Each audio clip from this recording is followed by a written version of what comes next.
তাহলে আজকে আমরা যে বিষয় শিখতে চলেছি সেই বিষয়টা হচ্ছে কি প্রেয়ার, প্রাर्थना। तो प्रेयर বা প্রার্থনার সাথে অনেক কিছু জড়িত রয়েছে। जब हम प्रार्थना के बारे में सिर्फ कहते हैं तो प्रार्थना मतलब सिर्फ प्रार्थना नहीं होता, लेकिन इसके साथ भी और भी बहुत सारी चीजें हैं जो आपको जानना होगा। फॉर एग्जाम्पल मान लेते हैं कि हम जब आराधना के बारे में बात करते हैं हम, तो आराधना का मतलब सिर्फ गाना गाना नहीं होता है। आराधना एक बहुत ही बड़ा सब्जेक्ट है बाइबल में। चाहे बाइबल से जुड़ा हुआ कुछ भी शब्द क्यों ना हो, एक एक शब्द का बहुत बड़ा अर्थ होता है और हमें उसको समझना होगा। जब हम कहते हैं प्रार्थना, प्रेयर, तब प्रार्थना का मतलब सिर्फ हम जानते हैं कि चलो हम बहुत ही साधारण सा व्यक्ति हैं, আমরা অনেক সিম্পল সাধারণ মানুষ এখানে অনেকে, তাই যখনই বলা হয় প্রার্থনা তার মানে আমরা চোখ বন্ধ করে আমরা কি করি, শুরু হয়ে যায়। लेकिन इससे भी बड़ा कुछ क्या आप सीखना चाहते हैं? इससे भी कुछ बेहतर कुछ जानना चाहते हैं आप? क्या इससे भी आप कुछ और ज्यादा समझना चाहते हैं कि प्रार्थना है क्या? तो जब मैं प्रार्थना के बारे में मैं जब सर्च किया व्हाट इज प्रेयर, तो बहुत सारे आर्टिकल आ जाते हैं। तो मैं वो आर्टिकल सब पढ़ रहा था, तो एक व्यक्ति ने बहुत ही आसान सा जवाब दिया कि प्रार्थना का मतलब होता है टॉकिंग टू गॉड, परमेश्वर के साथ बात करना। और यही हम लोगों को लगता भी है कि प्रार्थना का मतलब क्या होता है।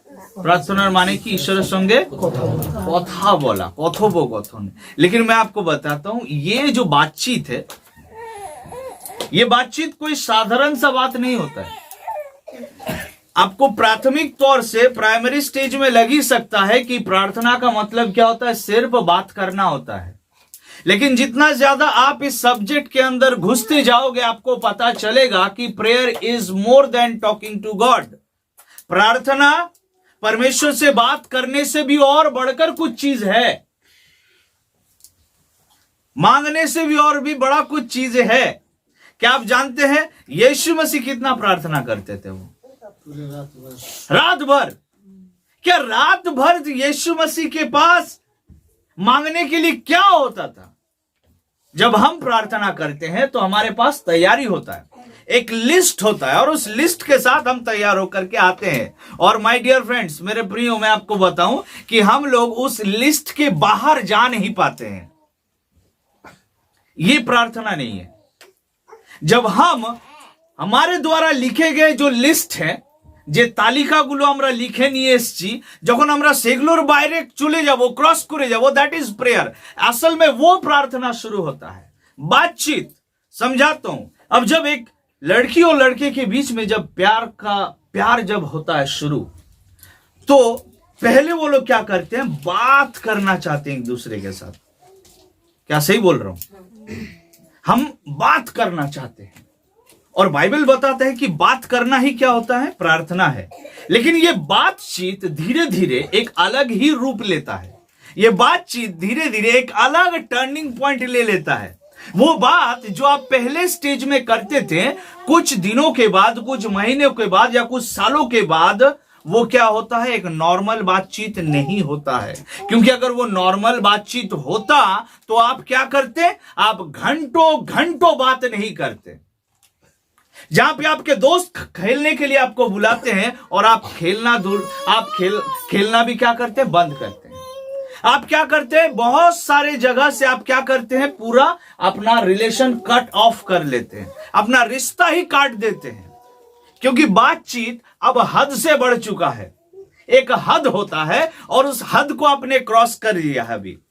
अभी आपको लगता है कि और मैं क्या सुनूं, और क्या है, और क्या है, और क्या है, और ऐसे करते करते कभी कभी रात तो 3-4 सारा रात भी गुजर जाता है बात करते करते, है ना। खाने का इच्छा नहीं होता है, भूख नहीं होता है पेट में, सोने का इच्छा नहीं करता, हमें खेलने का मन नहीं करता। तो क्या आपको लगता है कि सच में ये बातचीत ही है? कि सत्य की मने होच्छे कि আমরা কি সত্যি কথা বলছি, या फिर ये बात करने से भी बहुत कुछ है ना। हम बात करने के द्वारा ही क्या होता है, उस व्यक्ति को हम महसूस कर पाते हैं, उसे महसूस भी करते हैं। बात करने के द्वारा क्या होता है ना, हम उस व्यक्ति के बहुत करीब चले जाते हैं, बहुत करीब, बहुत, है ना। तो प्रार्थना भी क्या होता है कि यीशु मसीह जब प्रार्थना करता था वो बहुत अलग चीज है, वो कोई नॉर्मल बात नहीं है। अगर वो नॉर्मल ही बात होता मेरे प्रियो, तो मैं आपको बताऊं कि यीशु मसीह का जो पसीना है ना वो लहू नहीं बन जाता।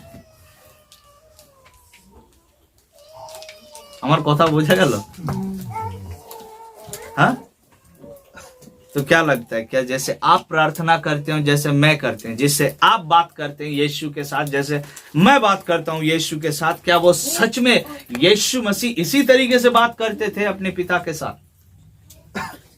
क्या बात है कि रात बीत जाता था।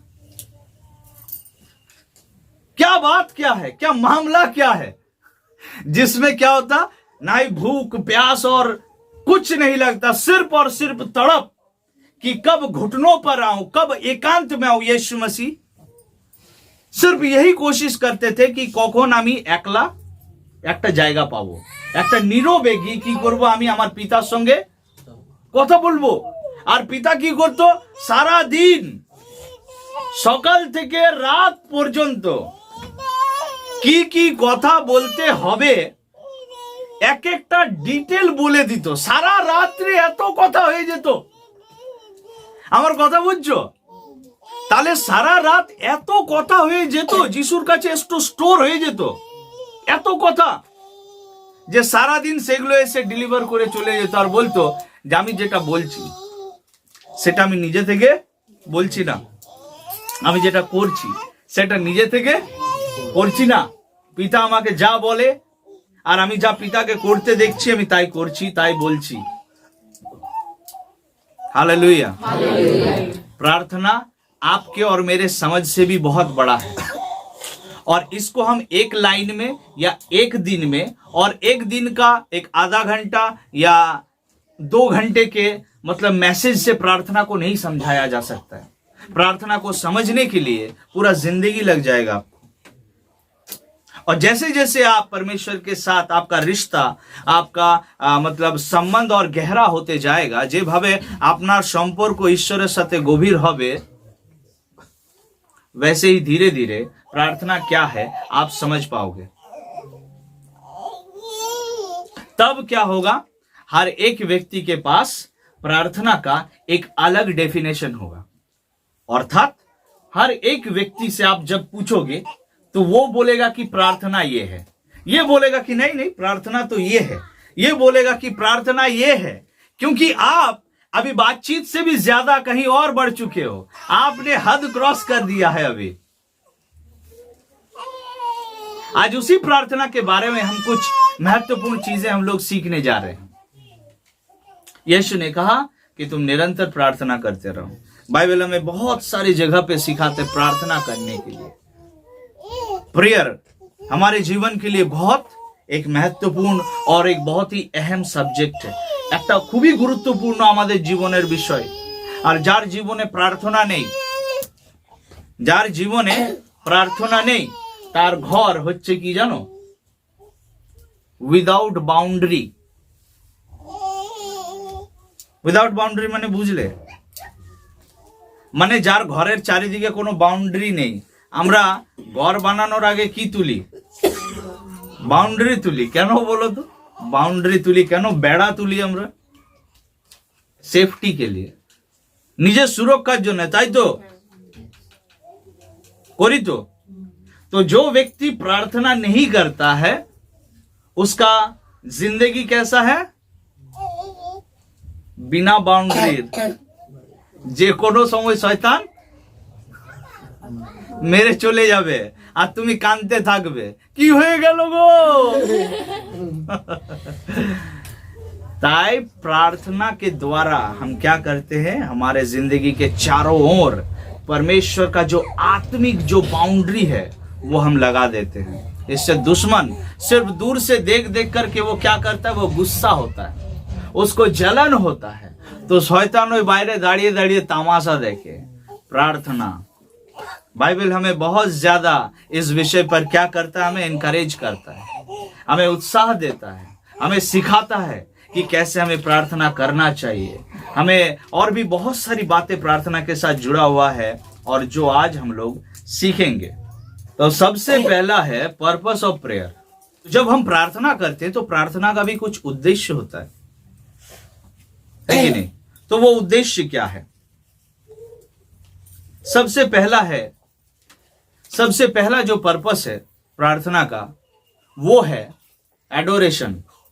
और वो एडोरेशन का मतलब क्या होता है? अर्थात प्रार्थनार शुरूतेই আমরা কি করি?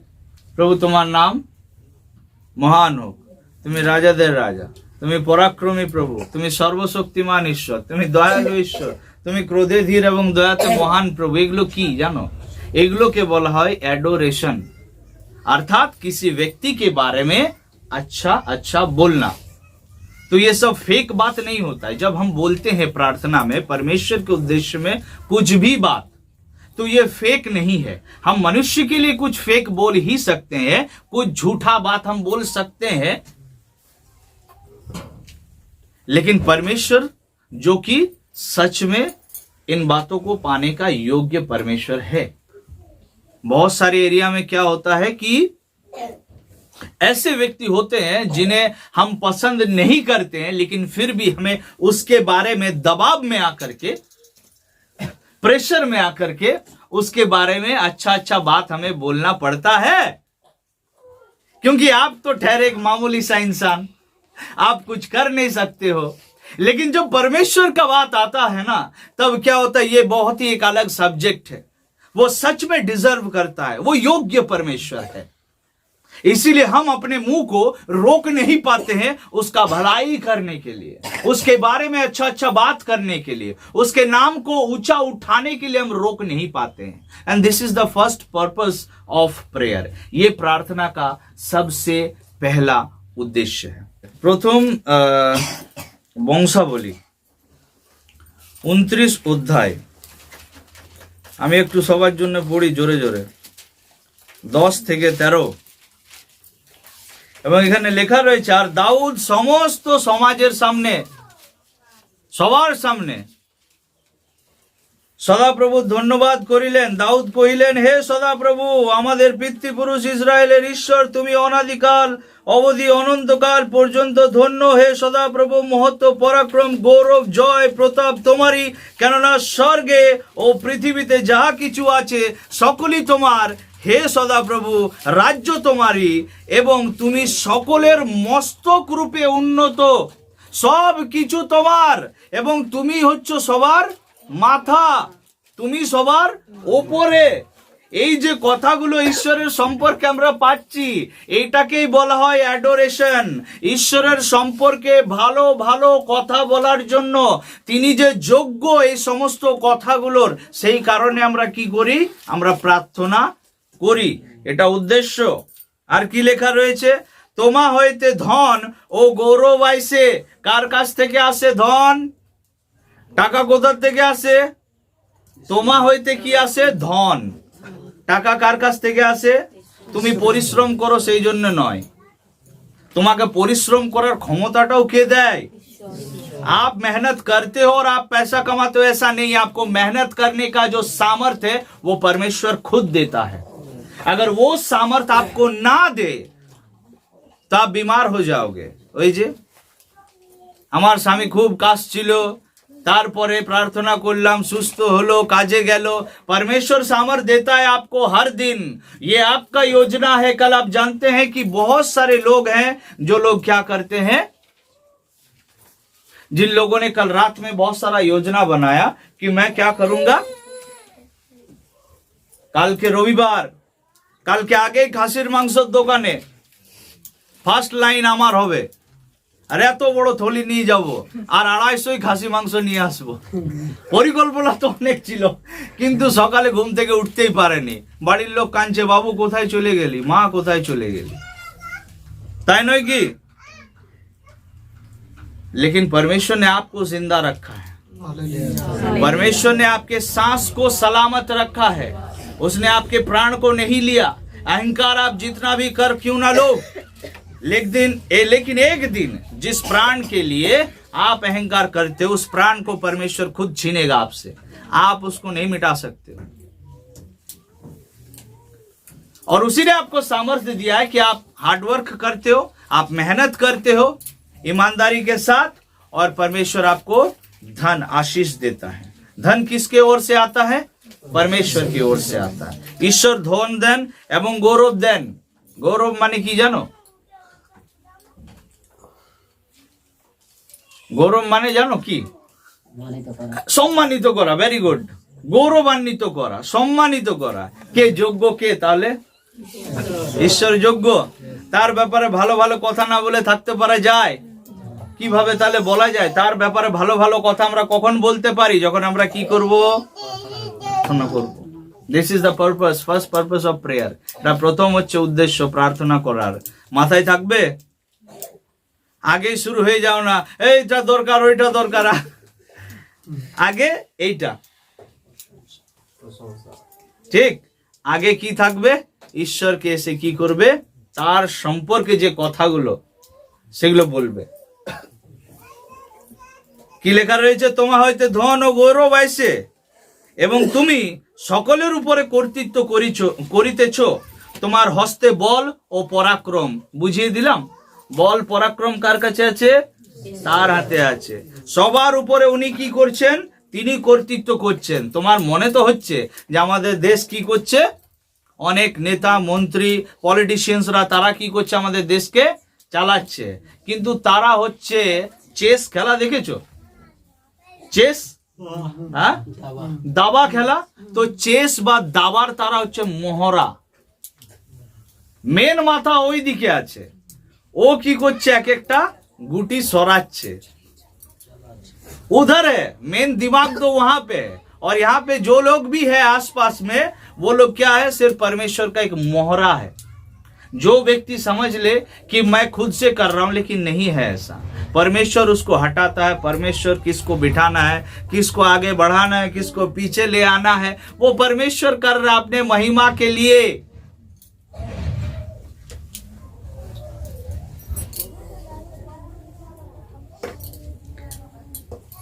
এবং তোমারই হস্তে সকলকে মহত্ব ও শক্তি দিবার কি অধিকার।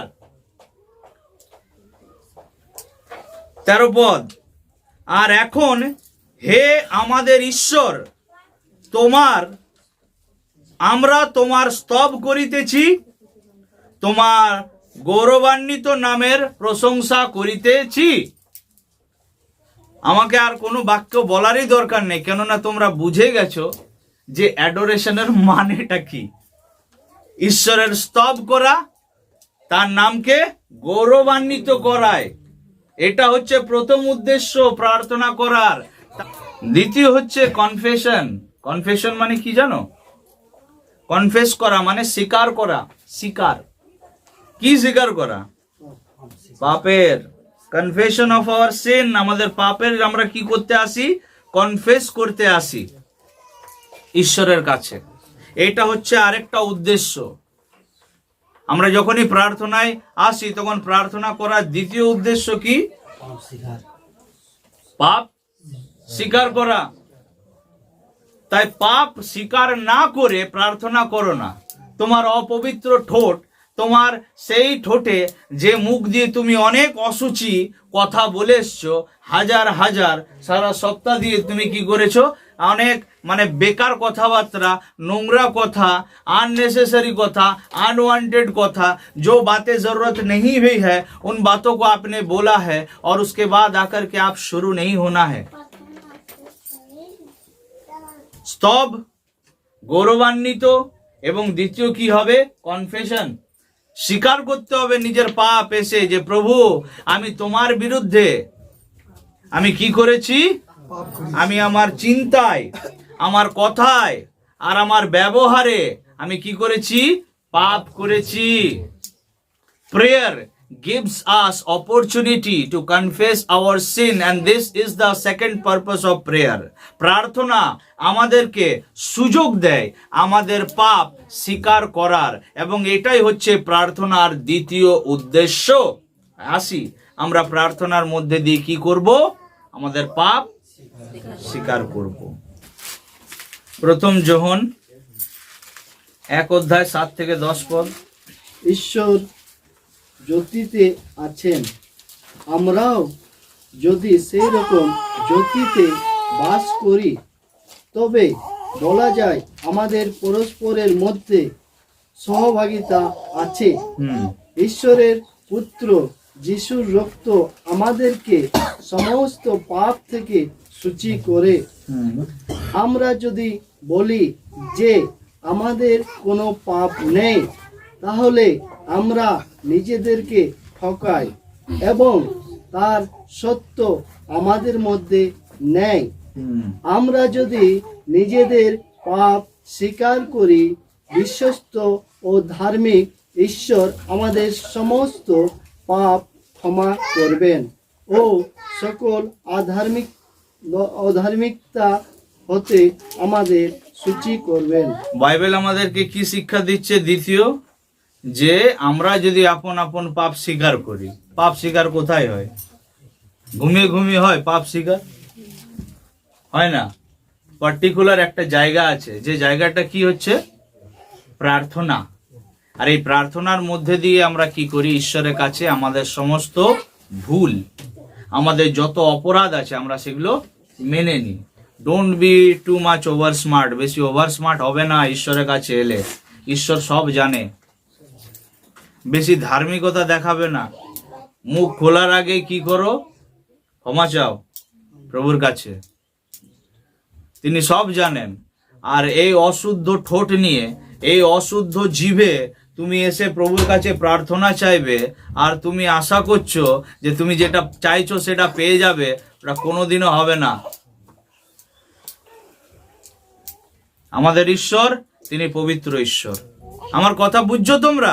এই যে চোখ, দেখবে একটা সময় এলে কি হয়, চোখে ছানি পড়ে যায়, সেটাকে পরিষ্কার করতে হয়। হ্যাঁ, নতুন করে কি লাগাতে হয়? লেন্স লাগাতে হয়, তারপরে আমরা স্পষ্ট দেখতে পাই। একইভাবে এই যে প্রার্থনা যেটা আমরা বলছি, ওইটা তখনই আটকে যায়। তুমি বলছো হয়তো খুব লাউডার, খুব চিৎকার করছো, মাইক লাগিয়ে জোরে জোরে জোরে জোরে চিৎকার করে করে বলছো, কিন্তু তার মানে এটা নয় যে সেই যে তোমার যে শব্দগুলো বা সেই তোমার বাক্যগুলো, সেইটা আমাদের বায়ুমণ্ডলকে ভেদ করে, আমাদের অ্যাটমসফিয়ারকে ভেদ করে, যে স্বর্গের দরজাতে যে নক করে স্বর্গের ভেতরে প্রবেশ করে ঈশ্বরের সিংহাসনে যে বেদি রাখা আছে সেইখানে পৌঁছাবে, সেটা হতে পারে না। অনেকগুলো প্রসেস আছে। সেই প্রসেসগুলো ক্রস করার আগে তো পরিষ্কার হতে হবে লেয়ারটা। একটা পবিত্র এবং স্বচ্ছ পরিষ্কার বিশুদ্ধ লেয়ার এখানে থাকবে, তবে গিয়ে আমাদের কথাগুলো ফিল্টার হয়ে কি হবে?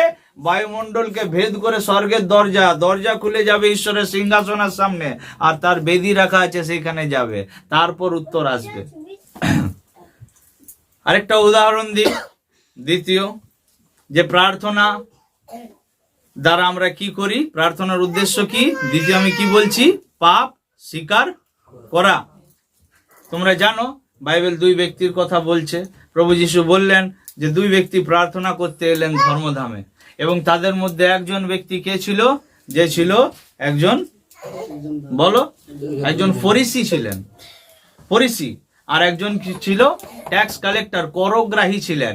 তো দুজনার মধ্যে প্রথম জন গেল প্রার্থনা করতে, আর সে প্রার্থনা করার যখনই সে শুরু করাতেই তার প্রার্থনায় কি শুধু তুলনামূলক আর শুধু ক্রিটিসাইজ বা সমালোচনামূলক কথাবার্তা সে ব্যবহার করতে লাগলো। কিন্তু তারপরে যে ব্যক্তিটা প্রার্থনা করতে এলো, তার প্রার্থনায় কি ছিল? পাপ স্বীকার। সে কোনোই কথা বলেনি, আর সে বলল, হে ঈশ্বর, এই পাপীর প্রতি দয়া করুন। প্রভু যীশু বলছে যে আমি তোমাকে সত্য বলছি, এই দুজনের মধ্যে এই ব্যক্তিটা ধার্মিক গণিত হলো। প্রার্থনা আমাদের একটা সুযোগ, একটা অপরচুনিটি দেয় যেন আমরা কি করতে পারি? আমাদের পাপ স্বীকার করতে পারি। কোথাও যাওয়ার দরকার নেই পাপ স্বীকার করার জন্য, পাপের ক্ষমা পাওয়ার জন্য কোথাও যাওয়ার দরকার নেই। তুমি নিজের ঘরে বসে তোমার পাপের ক্ষমা চাইতে পারো, তুমি তোমার পাপগুলোকে জানিয়ে দিতে পারো। আমি বলছি, যখন কি হবে না, তোমরা অনেকে ভাবো যে আমি যে ভুলটা করেছি সেই ভুলটা কি করব বলো তো, সেই ভুলটা গিয়ে আমার বন্ধুকে বা আমার বান্ধবীকে গিয়ে বলে দিই। প্রিয় বান্ধবী, ওরা তখন থেকে ইশারা করছে। তো হয়তো তুমি ভাবছো কি নাম তোমার? কবিতা। ওরে বাপরে, আচ্ছা কবিতা। কবিতা ভাবছে যে আমি যে জীবনে যেগুলো করেছি আমার বান্ধবীকে, তোমার নাম কি? পল্লবী। তো পল্লবীকে বলে দি। কিন্তু কি হবে জানো, যখন তুমি তোমার জীবনের ভুল, তোমার অপরাধ, তোমার পাপগুলো যখন পল্লবীকে এসে বলবে, তখন হবে কি? পল্লবী তো তোমাকে ক্ষমা করবে না, ঠিক? পল্লবী তোমার সিক্রেটটা জেনে গেল। এবারে তুমি কি হয়ে গেলে জানো? দুর্বল হয়ে গেলে। কবিতা, পল্লবী তোমার সিক্রেটটা জেনে গেছে, তোমার গোপন বিষয়টা। এবারে অপেক্ষা করো, এমন একটা সুযোগ আসতে পারে যখন সে তোমার সেই গোপন, তোমার রহস্যটা নিয়ে তোমাকে সে কি করবে? অ্যাটাক করবে। তোমাদের সাথে হয়নি এরকম? হয়। নিজের যে গোপন কথা, যে তোমার যে অন্যায়, যে পাপগুলো রয়েছে, কাউকে গিয়ে বলার দরকার নেই, প্রভু যিশুর কাছে গিয়ে বললেই হবে। তার কাছে গিয়ে বললে কি হয় জানো? সে ওই যে যে সিক্রেটটা তোমার আছে, তো কি নাম? জগন্নাথ। তোমার যে সিক্রেটটা আছে, তো ওই সিক্রেটটা শুধু তোমার আর ওর মাঝেখানেই থাকে। ওই আর ওই যে সিক্রেট, ওই যে রহস্যটা, সেটার কেউ ফাঁস করতে পারবে না। তুমি ক্ষমাও পেয়ে গেলে। ঠিক? কোনটা ভালো, তাই নয় কি? তাই বাইবেল আমাদেরকে কি বলছে? আমরা প্রার্থনার দ্বারা কি করি? আমরা প্রার্থনার যে উদ্দেশ্য কি, সেটা পাপ স্বীকার করার। আমাদেরকে একটা সুযোগ দেয়, আমরা পাপ স্বীকার করতে পারি। আর যখন আমরা পাপ তার কাছে স্বীকার করি, তখন আমরা ফুললি কনফিডেন্ট থাকতে পারি।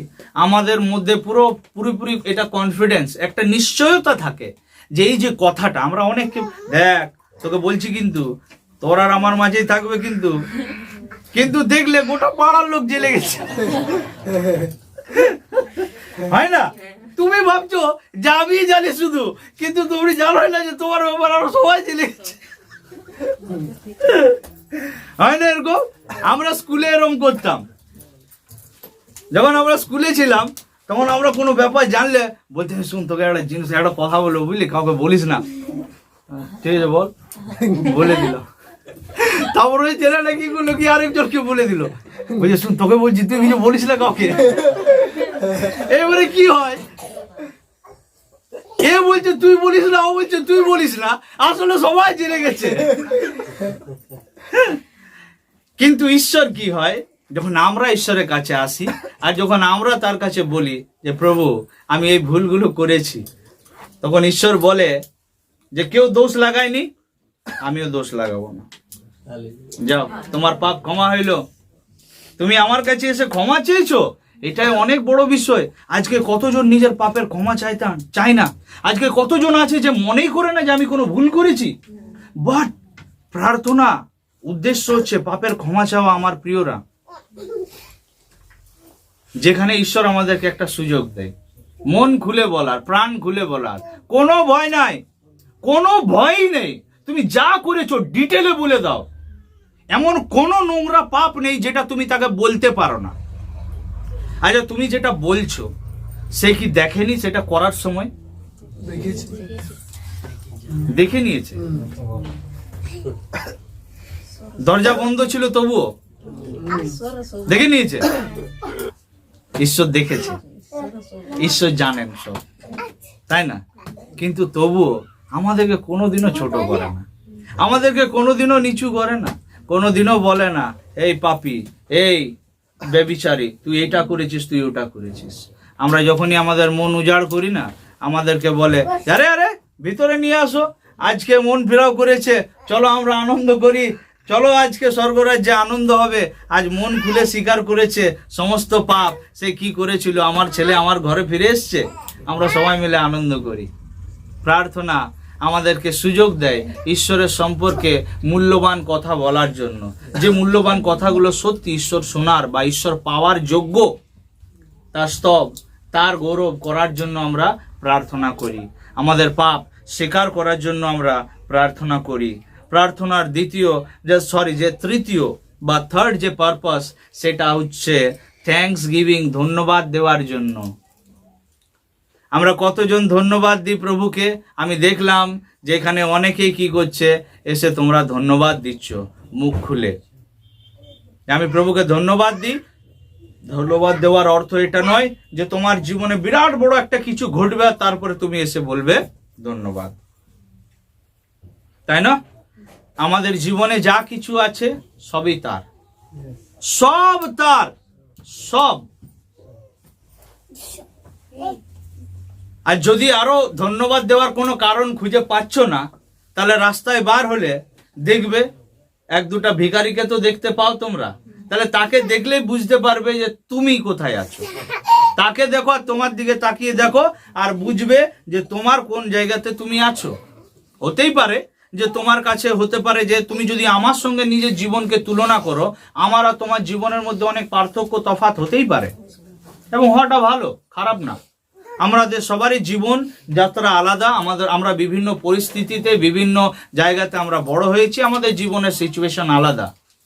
কিন্তু আমরা একে অপরের মানে কি বলবো, কার কাছে আমার থেকে কোনটা বেশি আছে সেটার সাথে তুলনা না করে, কার কাছে কিছুই নাই সেটা দেখে যদি আমরা কি করি, নিজের দিকে তাকাই, তাহলে হয়তো বুঝতে পারবো যে ধন্যবাদ দেওয়ার অনেক বিষয় আছে। আমি ধন্যবাদ দিই ঈশ্বরকে যে তিনি আমাকে ব্যবহার করছেন অলৌকিকভাবে। একটা সময় দেখো আমার বাক্যের বা আমার কথার দিকে কেউই শুনতো না। যখন আমি বলি, অনেকে আমার বাক্যে যখন আমি যে কথাগুলো বলি, অনেকের জীবনকে স্পর্শ করে যায়। অনেকে বসে বসে সেখানে কি করে, তারা অনুভব করে ঈশ্বরের প্রেমকে, তারা উপলব্ধি করে অনেক কিছুই। আমি সত্যি ধন্যবাদ দিই যে প্রভু আমাকে ব্যবহার করে। আমি ধন্যবাদ দিই যে আজকে আমি এই প্ল্যাটফর্মে দাঁড়িয়ে আছি, আমি প্রচার করার সুযোগ পেয়েছি। আমি কোনো মহান ব্যক্তি নই, আমি যে বিরাট বড় একটা যে কেউ কোনো বিরাট বড় পার্সোনালিটি সেটাও নয়, কিন্তু আজকে আমি যা কিছু আছি আমি তার জন্যই আছি, সেই জন্য আমি সেই মহান ঈশ্বরকে ধন্যবাদ দিই। এফেসীয় 5:20 এফেসীয় 5:20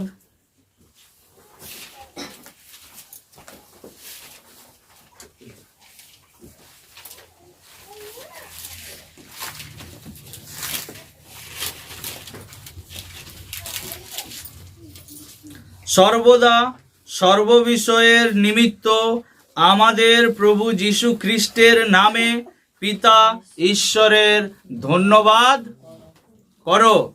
ভুলে যেও না ধন্যবাদ দিতে, বেঈমান হবে না। হ্যাঁ, ঈশ্বরকে ধন্যবাদ দিতে কখনো ভুলবে না, কেননা প্রার্থনার উদ্দেশ্যই হচ্ছে কি, ধন্যবাদ দেওয়া ঈশ্বরকে। তাই প্রভুকে কখনো ধন্যবাদ দিতে ভুলবে না। বাইবেল আবার বলছে সর্বদা। সর্বদা মানে কি? সব সময়, সর্ববিষয়ে। সর্ববিষয়ে মানে কি? সব বিষয়ে। যখন যে গায়ে যে কাপড়টা পরছো, ধন্যবাদ দাও, ঈশ্বরকে ধন্যবাদ দেবে। আমি যখনই কোনো কাপড় কিনি, তো আমি সেটা গায়ে দেওয়ার আগে ধন্যবাদ দিই যে প্রভু ধন্যবাদ, এত দামি কাপড় পরতে দিচ্ছ। আমার অকাত ছিল না একটা সময়, কিন্তু আজ আমি আমার অকাতের বাইরে আমি কাপড় পরি। আমি ধন্যবাদ দিই যে আমি যে চপ্পলটা পরছি, কেননা আমার সত্যি আমি একটা সময় আমার ক্ষমতা ছিল না এত দামি চপ্পল পরার, কিন্তু এখন আমি অনেক দামি চপ্পল পরি, এত দামি দামি জুতো পরি। আমি যে খাবারটা খাই, খাওয়ার আগে আমি ধন্যবাদ দিই, ঘুমোতে যাওয়ার আগে ধন্যবাদ দিই। কেননা বহু মানুষ আছে যারা রাত্রে ঘুমাবার আগে কি নেয়, ঘুমানোর ওষুধ খায়, কিন্তু আমরা বিছানায় পড়লে বাস নীंद का गोली खाते हैं लोग, কিন্তু আমরা ঘুমালে সুন্দর ঘুম হয়। প্রভু কত কিছু দিয়েছে আমাদের জীবনে, কত কিছু। ধন্যবাদ দেওয়ার কত বিষয় আছে। প্রার্থনার উদ্দেশ্য হচ্ছে ঈশ্বরকে ধন্যবাদ দেওয়া সর্বদা এবং সর্ব বিষয়ে। ঈশ্বরকে আমরা কি করব? ধন্যবাদ আমরা দেব। নাম্বার 4 সাপ্লিকেশন মানে কি? নাম্বার 4 হচ্ছে সাপ্লিকেশন, যার মানে হচ্ছে বিনতি। প্রথম উদ্দেশ্য তাহলে কি প্রার্থনার? আমি প্রথমে প্রার্থনার বিষয় তোমাদেরকে বললাম, তারপরে প্রার্থনার উদ্দেশ্যের বিষয় শেখাচ্ছি, পারপাস অফ প্রেয়ার। প্রথমে কি শেখালাম? স্তব বা গৌরব করার জন্য আমরা প্রার্থনা করি। দ্বিতীয় আমরা কি শিখলাম?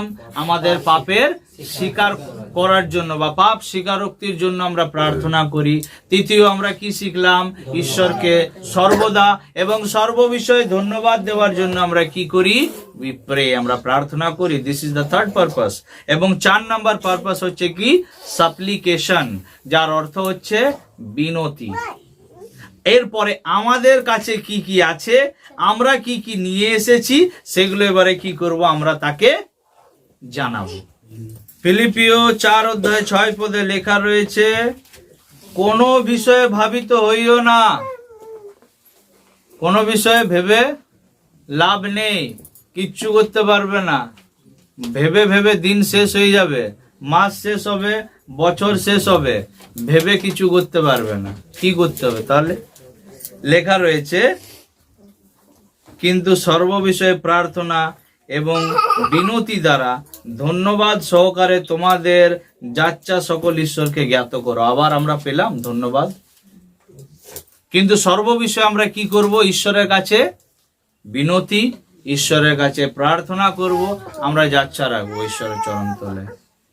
প্রার্থনার মধ্য দিয়ে ঈশ্বর আমাদেরকে লাস্ট বা 4 নাম্বার যে সুযোগটা আমাদেরকে দেয়, সেটা কি হচ্ছে? এবারে আমাদের বক্তব্য তার কাছে রাখা, যে আমরা কি কি চাই না চাই সেই বিষয়গুলো তার কাছে রাখার এবারে আমরা চান্স পেয়ে যাচ্ছি। তাই বলছে যে কোনো বিষয় ভাববে না, কোনো বিষয় তোমরা চিন্তা করবে না, কোনো বিষয় নিয়ে তোমাদেরকে হতাশ বা নিরাশ হয়ে লাভ নেই। কিন্তু তোমরা কি করবে? সর্ববিষয়ে প্রার্থনা করবে, বিনতি করবে, আর ধন্যবাদ সহকারে তোমরা যাচ্ছা সকল ঈশ্বরকে জানাবে। তাহলে কনক্লুশন, এট লাস্ট আমরা তাহলে এই অংশটাতে কি বুঝলাম? যে পারপাস অফ প্রেয়ার, প্রার্থনার যেটা উদ্দেশ্য, সেটা কি হচ্ছে? Adoration, confession, thanks giving and সাপ্লিকেশন। স্তব করা বা তার নামকে গৌরবান্বিত করা, পাপ স্বীকার করা, তারপরে ধন্যবাদ দেওয়া, আর তারপর হচ্ছে বিনতি।